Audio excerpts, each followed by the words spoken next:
नमस्कार। जय जगन्नाथ समस्त को आज वीडियो को स्वागत करुछि। तेबे आमे समस्त जानिचे OSOU रो सेकेंड सेमिस्टर हेबाकु जाउछि। ए सेकेंड सेमिस्टर रे हमर 7टी टॉपिक रहिछि बा 7टी आमे देखिबा जे हमर पेपर रहिछि। से 7टी पेपर रो 3टी पेपर हमर ओडिया रे रहिछि एवं 4टी पेपर हमर इंग्रजी रे रहिछि। तेबे आमे समस्ते प्रथम सेमिस्टर देइछे एवं आपण माने समस्ते आम सहित जोड़ी होती। आपणकर एग्जाम केमती होइछि आ पढ़ापढ़ी आपण से विषय भल भाव जानी। तेबे आमर ये द्वितीय सेमिस्टर देवा पूर्व तार विषय वस्तु संपर्क में आम समस्ते जानीचे।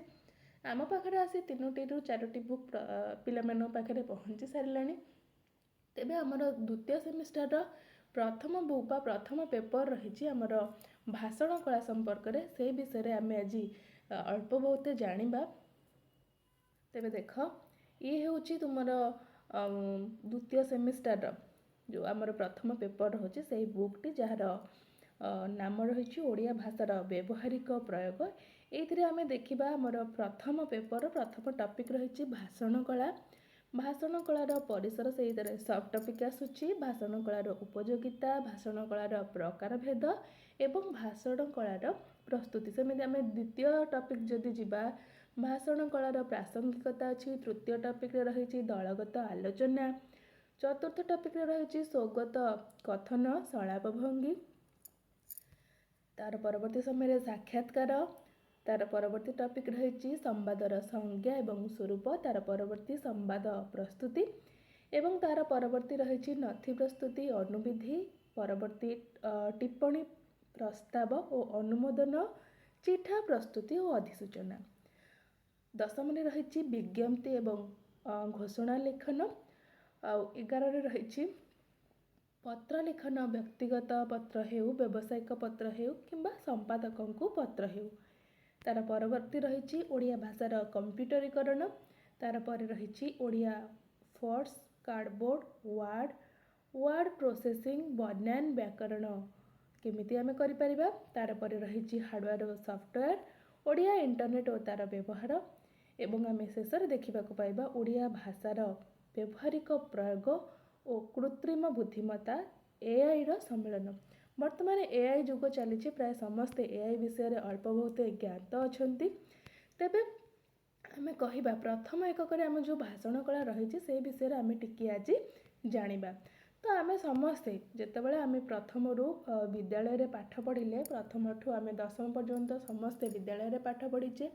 से समय रे केतेबेले ना केतेबेले आमर प्राय मु जेतेबेले विद्यालय रे पढ़ुतिली आमर सेतेबेले प्रत्येक सप्ताहर प्रत्येक शनिवार से दिन आमर डिबेट कंपटीशन होतले जहाको आमे वर्तमान भाषण कला बोली कि कहूचे।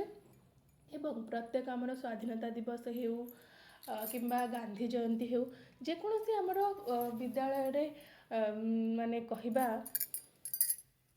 पालनीय दिवस गुड़ाक जमी आम कहले स्वाधीनता दिवस हेउ, साधारणतंत्र दिवस हेउ, विवेकानंद जयंती हेउ, गांधी जयंती, शास्त्री जयंती अनेक समय आम भाषण दे था।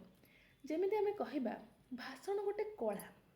आमे समस्ते जानिछे जेमिति आमे ओडिया रे हमर गोटे लोकवाणी अच्छी बांधी जानिले मथा सुंदर, कही जानिले कथा सुंदर। बांधी जानिले मथा सुंदर अर्थात झील मैंने बेसी चुटी रखा भल पाती, केश रखा केश विन्यास तांको बहुत पसंद। तेणु से विभिन्न प्रकार विन्यास करिबारे से धुरंधर। केश द्वारा तांकर सौंदर्य वृद्धि पाई थाए एवं से विभिन्न स्टाइल रे तांको केश को बांधि थांती। सही परि भाबरे कथा जेतेबेले आमे जेते सुंदर भाबरे कथा कहि परिबा सामना लोक बा श्रोतांकर सेते आमे मन मोहि परिबा। तो आमे कहिबा ये जो भाषण कला बा आम कथा कहिबार शैली समस्तଙ୍କ पाखरे भिन्न भिन्न रही एवं कथा कहवा गोटे कला भाव में आम ग्रहण करें। जमी कहीं भल नाचिपारे ता पाखरे नाचिबार कलाटा रही, कहीं भल गीत गाईपारे ता पाखरे भल गीत गाइबार कलाटे रही, कहीं भल चित्र आंकी पारे ता पाखरे भल चित्र आंकीबार कला रही, कहीं आम मान भितर कविता लिखिपारती तांको पाखरे कविता लिखिबार कला रही, कहीं गोटे परिवेषण करिपारती। जेमिति कि आमे कहिबा आंकरिंग जहाँ को आमे इंग्राजी रे कहूचे आंकरिंग। ଆଙ୍କରିଂ ବି ଭଲ କରିପାରନ୍ତି, ସିଏ ବି ଗୋଟେ କଳା। ତ ଆମେ କହିବା ଯେହେତୁ ଏହି ଜୀବଜଗତ ବା ପୃଥିବୀ ପୃଷ୍ଠରେ ମଣିଷ ହେଉଛି ଏକ ଶ୍ରେଷ୍ଠ ଜୀବ, ଯାହାକି ଯିଏକି ନିଜର ମାନେ ଅନ୍ତରର ବ୍ୟଥା ବେଦନା ସହିତ ମାନେ ଦୁଃଖ କଷ୍ଟ ସହିତ ସୁଖକୁ ଅନ୍ୟ ନିକଟରେ ତାର ମନର ପ୍ରତ୍ୟେକ କଥାକୁ ଅନ୍ୟ ନିକଟରେ ଭାଷା ମାଧ୍ୟମରେ ପ୍ରକାଶ କରିପାରୁଛି। ତେଣୁ ଆମେ କହିଛେ ଯେ ମଣିଷ ଏକ ଶ୍ରେଷ୍ଠ ଜୀବ। ବିଭିନ୍ନ ପ୍ରକାର ପ୍ରାଣୀମାନେ ତ ଅଛନ୍ତି, କିନ୍ତୁ ମଣିଷ କାହିଁକି ଶ୍ରେଷ୍ଠ ନା ସେ ନିଜର ଭାଷା ରହିଛି, ତାର ଗୋଟେ ପର୍ଟିକୁଲାର ଭାଷା ରହିଛି, ଯାହା ମାଧ୍ୟମରେ କି ସେ ତାର ମନର ଭାବନାକୁ ଅନ୍ୟ ନିକଟରେ ପ୍ରକାଶ କରିପାରୁଛି। ତେଣୁ ଆମେ କହିବା ଯେ ମଣିଷ ହେଉଛି ଶ୍ରେଷ୍ଠ ଜୀବ, ଠିକ୍ ନା ନାହିଁ? କାରଣ ସେ କେବଳ କଥା କହିପାରେ, ଅନ୍ୟ କୌଣସି ପ୍ରାଣୀ ତ କଥା କହିପାରନ୍ତି ନାହିଁ। ତ ପ୍ରତ୍ୟେକ ବ୍ୟକ୍ତିର କଥା କହିବା ଶୈଳୀ ଭିନ୍ନ ଭିନ୍ନ। ଯେମିତି ଆମେ କହିଲେ ଯେ କହି ଜାଣିବା ଏକ କୌଶଳ ଅଟେ। ଆଉ ଗୋଟେ କଥା ଆମର ମଧ୍ୟ ରହିଛି ଯେ ଆମେ କହିବା ଲୋକବାଣୀରେ ଯେ କଥା କହି ଜାଣେ ଯେ ପଚା ଶୁଖୁଆ ବିକିପାରେ ସେ। ଯଦି ମାନେ କହିବା ଓଡ଼ିଆ ଆମେ ଆମର ଆଈମାନଙ୍କ ପାଖରୁ ବା ଜେଜେମାମାନଙ୍କ ପାଖରୁ ଶୁଣିଥାଉ ଯେ ସେ କଥା କହିବାରେ ବେଶ ଧୁରନ୍ଧର, ଏମିତି କଥା କହିବ ଯେ ସେ ତାର ପଚା ଶୁଖୁଆ ଗୁଡ଼ାକ ବି ସେ ବିକିଦେବ। ତା ମାନେ କ'ଣ ନା ତା ପାଖରେ ସେତିକି କ୍ଷମତା ଅଛି ଯେ ସାମ୍ନା ଲୋକର ମନକୁ ସେ ମୋହି ପାରୁଛି, ଅର୍ଥାତ୍ ସିଏ ତା କଥାରେ ଅନ୍ୟ ଲୋକମାନଙ୍କୁ ବି ବଶ କରିପାରୁଛି ଯେ ସେମାନେ ସାମ୍ନା ଲୋକ ତା କଥାକୁ କିଭଳି ଭାବରେ ମନ ଧ୍ୟାନ ଦେଇ ଶୁଣିପାରୁଛନ୍ତି। ତ ଆମେ କହିବା ଅତୀତର ଲୋକମାନେ କାହାଣୀ କହିବାକୁ ଆଉ ଶୁଣିବାକୁ ଭଲ ପାଉଥିଲେ। ଆମେ କହିବା ଆମ ଜେଜେବାପା ଜେଜେମା ଯେତେବେଳେ ଆମର ଇଲେକ୍ଟ୍ରିସିଟି ନଥିଲା, ଟେଲିଭିଜନ ଆଉ ମୋବାଇଲ ଯୁଗ ନଥିଲା, ଆମେ କ'ଣ କରୁଥିଲେ ସେତେବେଳେ ଆମର ଜେଜେମା, ଆମର ଆଈ, ଅଜା, ଜେଜେବାପା ଏମାନଙ୍କ ଠାରୁ ବସିକିରି କାହାଣୀ ଶୁଣୁଥିଲେ। ସେମାନେ ବି କାହାଣୀ କହିବାରେ ଧୁରନ୍ଧର ଥିଲେ। ଯେବେଠାରୁ ଏଇ ଇଲେକ୍ଟ୍ରିସିଟି ଆସିଲା ଆଉ ଟେଲିଭିଜନ ଆଉ ଟିଭିର ଉଦ୍ଭାବନ ହେଲା, ସେବେଠାରୁ ଧୀରେ ଧୀରେ ଏଇ ଯେଉଁ ଗଳ୍ପ କହିବାର କାହାଣୀ, ସେ ଆମର ବୁଢ଼ୀ ଅସୁରୁଣୀ ହେଉ, ସେ ରଜା ପୁଅ ରଜା ଝିଅ ହେଉ, ଶୁଆଶାରୀ ହେଉ, ପ୍ରେମ ପ୍ରଣୟ ଠାରୁ ଆରମ୍ଭ କରି ଅତି ମାନବିକତାର ଭୟଙ୍କର କାହାଣୀ ମଧ୍ୟ ଆମେ ସେତେବେଳେ ଶୁଣିବାକୁ ପାଉଥିଲୁ। କିନ୍ତୁ ବର୍ତ୍ତମାନ ଆମେ ଏଇ କାହାଣୀ ବା ଏଇ ଯେଉଁ ଗଳ୍ପ କହିବା, ଏ ଗଳ୍ପର ପ୍ରାୟତଃ ଲୋପ ହୋଇସାରିଲାଣି ନା ନାହିଁ? ତେବେ ଆମେ ଆଉ ସେ ଆଡ଼କୁ ଭିତରକୁ ଯିବାନି। ଆମର ବିଷୟବସ୍ତୁ ରହିଛି ଭାଷଣ କଳା, ବା ଆମେ କେତେ ମାତ୍ରାରେ ଆମେ କହିପାରିବା। ତ ଭାଷଣ କଳା ଭିତରକୁ ଯିବା। ଦେଖ, କହି ଜାଣିବା କଥାଟି ଆମର କଥନ କଳା ବୋଲି ଆମେ ଜାଣିଲେ। ଯିଏ ଯେତେ ନିଜକୁ ଅନ୍ୟ ପାଖରେ ମୁକ୍ତ ଭାବରେ ଖୋଲାଖୋଲି ଭାବରେ କହିପାରିଲା ଓ ନିଜର ଭାବନାକୁ ସାମ୍ନା ଲୋକ ନିକଟରେ ପରିପ୍ରକାଶ କରିପାରିଲା, ତାହେଲେ ଆମେ ଜାଣିବା ତା ପାଖରେ ସେତିକି କଳା ରହିଛି, ହଁ କି ନାହିଁ? ତ ଆମେ କହିବା ଯେତେବେଳେ ମୁଁ ତୁମମାନଙ୍କୁ ପଢ଼ାଉଛି ବା ଆଉ କୌଣସି ସାର୍ମାନେ ବି ପଢ଼ାଉଛନ୍ତି, ତ ସମସ୍ତଙ୍କର କଥା କହିବାର ଶୈଳୀ ଭିନ୍ନ ଭିନ୍ନ। ମୋର ଯଦି ଗୋଟେ ପ୍ରକାର ହେଇଥିବ, ଆଉ ଅନ୍ୟ ସାର୍ମାନଙ୍କର, ଅନ୍ୟ ମ୍ୟାଡ଼ାମମାନଙ୍କର ଆଉ ଅଲଗା ଅଲଗା ହେଇଥିବ। ମୁଁ ବି ମୋ ଟିଚରମାନଙ୍କର ଅଲଗା ଅଲଗା, ମୋ ଯେତେ ସବୁ ଟିଚର ଅଛନ୍ତି ସମସ୍ତଙ୍କର କଥା କହିବା ଶୈଳୀ ଆଉ ମୋ ବୁଝିବା, ସେମାନଙ୍କୁ ମୁଁ କେତେ ମାତ୍ରାରେ ଶୁଣିପାରୁଛି, ସେମାନଙ୍କ କଥାକୁ ମୁଁ କେତେ ମାନେ ଆଟ୍ରାକ୍ଟ ହେଇପାରୁଛି ସେମାନଙ୍କ ଦ୍ୱାରା, ସେସବୁ ମଧ୍ୟ ଭିନ୍ନ ଭିନ୍ନ ରହିଛି। ତେଣୁ ଆମେ କହିବା କଥନ ଭଙ୍ଗୀ ହିଁ ଜଣେ ବ୍ୟକ୍ତିର ବ୍ୟକ୍ତିତ୍ୱକୁ ପ୍ରକାଶ କରେ। ସେ କେତେ ସୁନ୍ଦର ଭାବରେ କହିପାରୁଛି।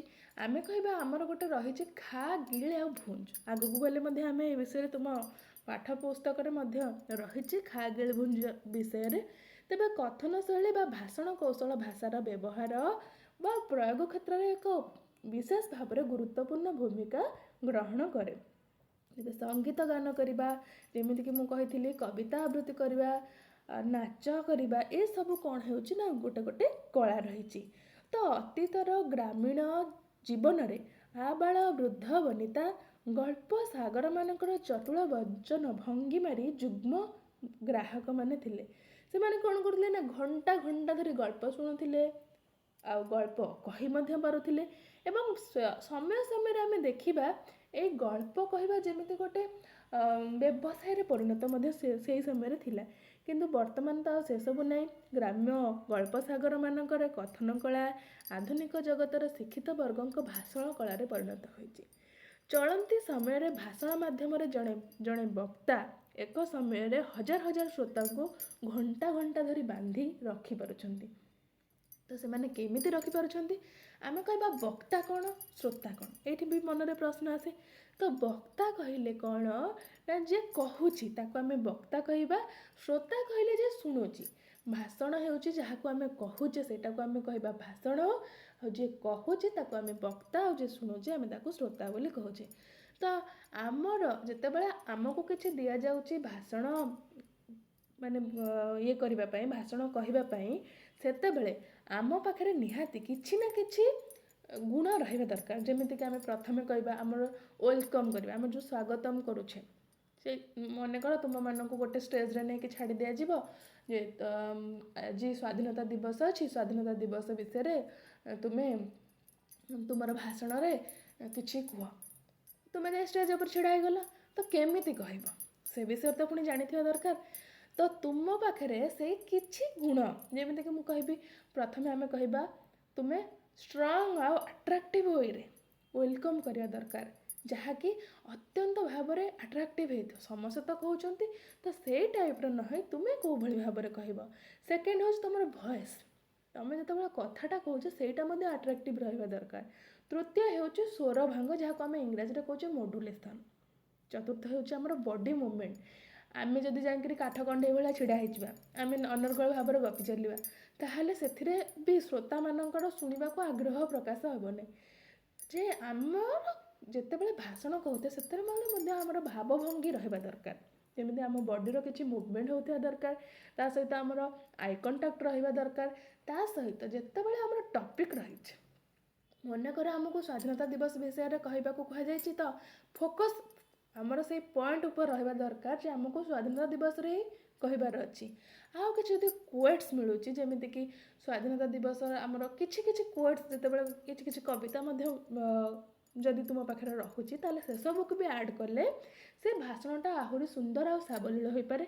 एवं आउ कौन गोटे रहा ना मोस्ट इफेक्टिव होची तुम मुहर सब स्माइलिंग फेस रहा दरकार।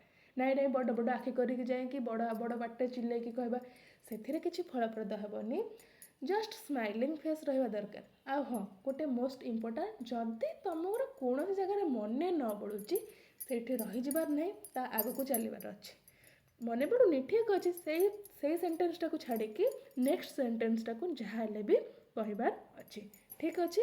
ए हैला किछि पॉइंट जहाँ को निहाती भाव में मन रखा दरकार। आउ जड़े वक्ता पाखे ए सब गुण रहिले ही से तार श्रोता मानक पाखकू से 10 जन श्रोता हूँ 10,000 श्रोता हूँ कि 10 कोटी श्रोता हूँ एमानकू कौन कर ना से गोटे सूतार बा तार कथार से बांधिकी रखिपार। आउ गोटे कथा रही आमर कोमल विनय वचन कही तोषिब प्राणी मन। अच्छा ए कथाटा आमर किए कही आमर भागवत जगन्नाथ दास कहते ना कि भाव में आम कहबा कोमल विनय वचन जेतेबेले सत्य आ प्रियवन सर्वदा समस्त हृदय को मुग्ध करें।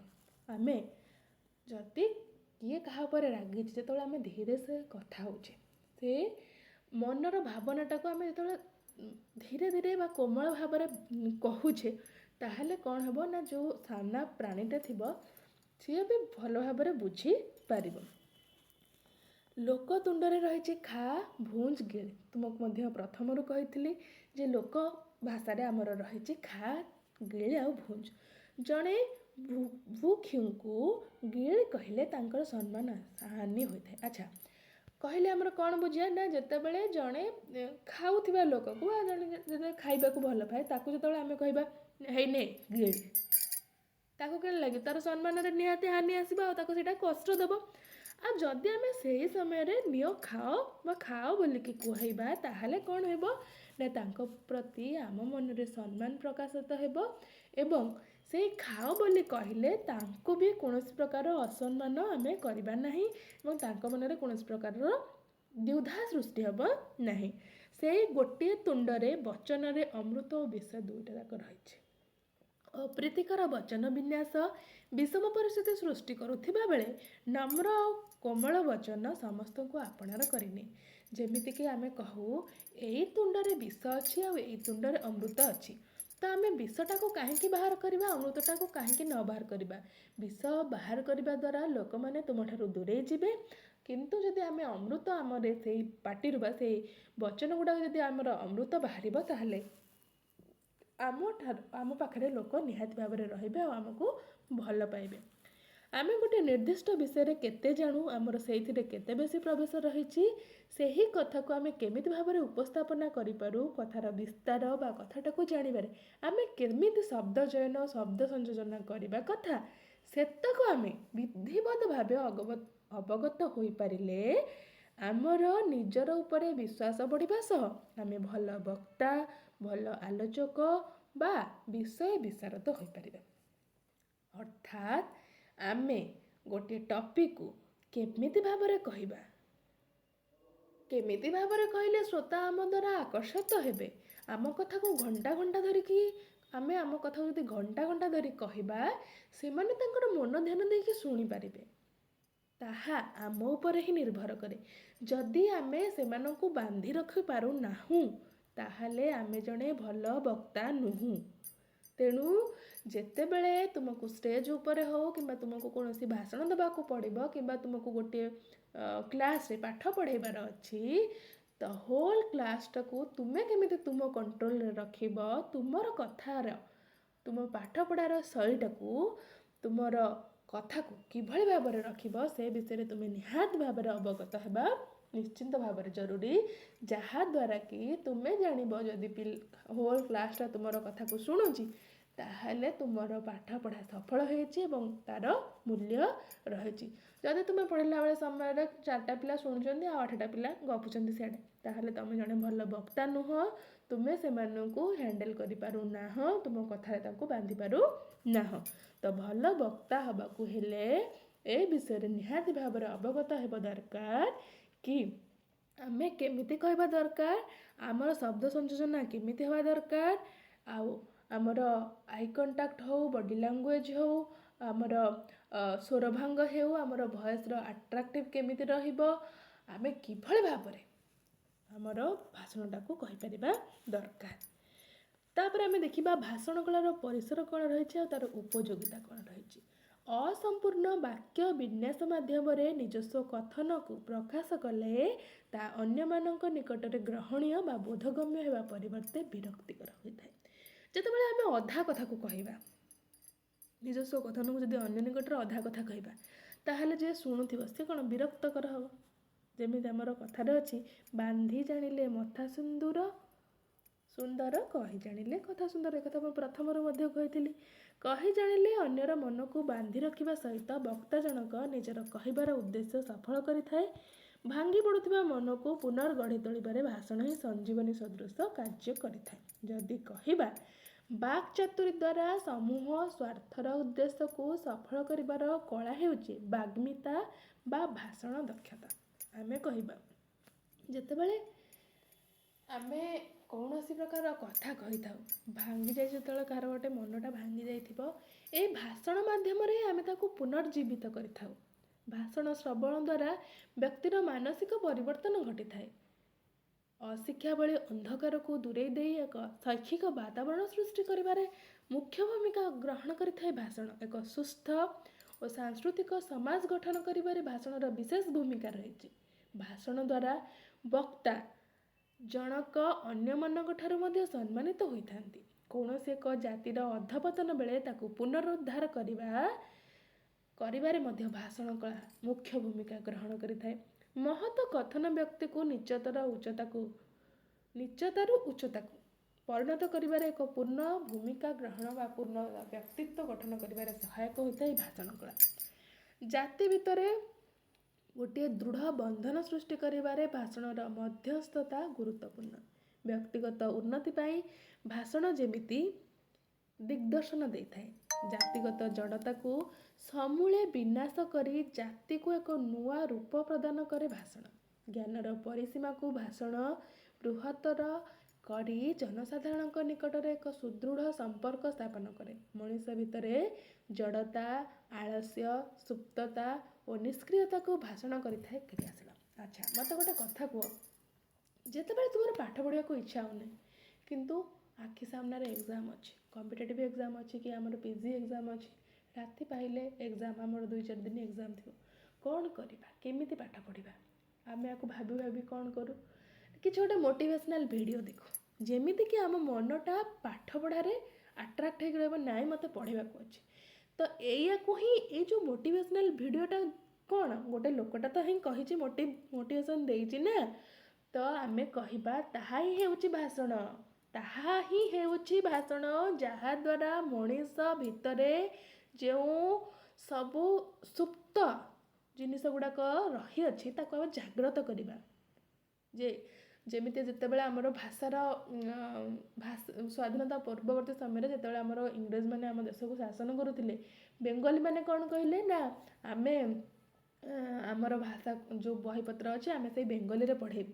ओडिया भाषा को नष्ट कर देवाक चाहते से आमर व्यासकवि फकीरमोहन सेनापति कौन करते आम समस्त जानीछे तो से जितेबाला भाषा आंदोलन सृष्टि करते केमिति सृष्टि करते छापाखाना सृष्टि ये करके कौन कौन सब करते आम से सब विषय जानीचे जे न्यूज पेपर माध्यम किभली भाव से लोक मानक भितर जाग्रत करेले जे आम ओडिया भाषाटा बुड़ी जाउछि ताको आमे चेष्टा करिबा निहाती भाव में आम परवर्ती समय आम देखा 2014 मसीह किभली भाव में ओडिया भाषा आमर शास्त्रीय मान्यता पाई जदि से समय व्यासकवि से समय से जिनिस लगी न थांते ताहले आमे वर्तमान ओडिया भाषा रे जीरो ओडिया भाषा आमर वर्तमान पृथ्वी पृष्ठ रे लोप पाई था ओडिशा आमर लोप पाई था आम वर्तमान बेंगली रे पाठ पढ़ी था ठीक ना नहीं तो आमे कहबा भाषण हेउछि एमिति एक कला जहाँ व्यक्ति को दिग्दर्शन दे थाए मनीष भितर जो आलस्य सुप्तता निष्क्रियता रही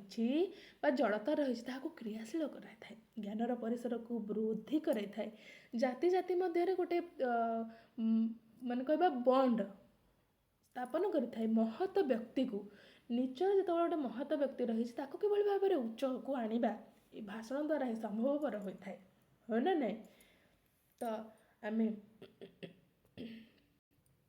ए सब होमर भाषण कला तेबे आमे एही भली माध्यम आग को क्लास कंटिन्यू करिबा तेबे जदि आपण माने चाहूचंती आम पेड ग्रुप रे जॉइन हेबा पई मो नंबर दे देबी आपण माने जॉइन हे परिबे ये रही आमर ग्रुप ए नंबर आपण माने पेमेंट करि परिबे एवं डिटेल्स मध्य ए नंबर रे आपण फोन करी कि मेसेज करी कि मध्य समस्त विषय तथ्य आपण माने जानि परिबे तेबे मोर कहवा कथा आमर जो ग्रुप रही पेड ग्रुप से पिला आमे किछि पिला को नहीं कि जेमिति कि आमर लिमिटेड पिला मानन को नहीं कि कारण समस्त जहाँ भी प्रोब्लेम रही आमर सॉल्यूशन करिवार अछि तो लिमिटेड पिला मानन को नहीं जेहेतु जॉइन करा जाउछि आपण माने चाहिले जल्दी जल्दी जॉइन करि परिबे आपण मानकर समस्त प्रश्नर उत्तर आमर ए ग्रुप माध्यम आपण माननकु निश्चित रूपे दिया जिवो ठीक अछि तेबे आज मुझे क्लास रखुची जदि मो क्लास आपण माननकु भल लगे ताले मते कमेंट सेक्शन रे निहाती भाव में जनइबे एवं जदि कोनोसी किछि डाउट रहि जाउछि तेबे कमेंट रे मध्य निहाती भाव में जनइले मु आपण मानकर प्रश्नर उत्तर निहाती भाव में अन्य एक वीडियो रे आनिदेबी किंबा आपण सेठी मध्य आपनको मो प्रश्नर उत्तर निहाती भाव में मिल जिवो आउ जदि आपण माने चाहउछन्ती पेड क्लास संबंधी कोनोसी प्रकार इनफॉरमेशन पाई तेबे ये जो नंबर दिया जाए 9078507424 ये नंबर आपण माने कॉल करके समस्त तथ्य पाई परिबे तेबे आज पे मते विदाय देंतु एठी रहउची पुणी आपण मानक सहित देखा अन्य एक वीडियो रे जय जगन्नाथ नमस्कार।